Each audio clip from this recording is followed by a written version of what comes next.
يعني بعد ده كله الاقي نفسي ناقص 6 درجات؟ طب ما كنتش ذاكرت احسن. يا ابني انا كمان غلطت غلطه عبيطه جدا، مع اني حل السؤال ده 100 مره والله. انا مش عارف اعمل ايه تاني زياده على اللي انا بعمله. بجد انا مش عارف. يلا ادينا بنتعلم. المهم احنا نعكش عكه دي اخر السنه. اخر السنه؟ انا ما بقتش متفائل، بقيت حاسس ان احنا بنضيع وقت على الفاضي.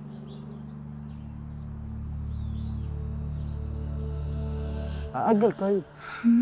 اجل؟ شايف ان ده الحل يعني؟ مش عارف، بجد مش عارف. لا يكلف الله نفسا إلا ما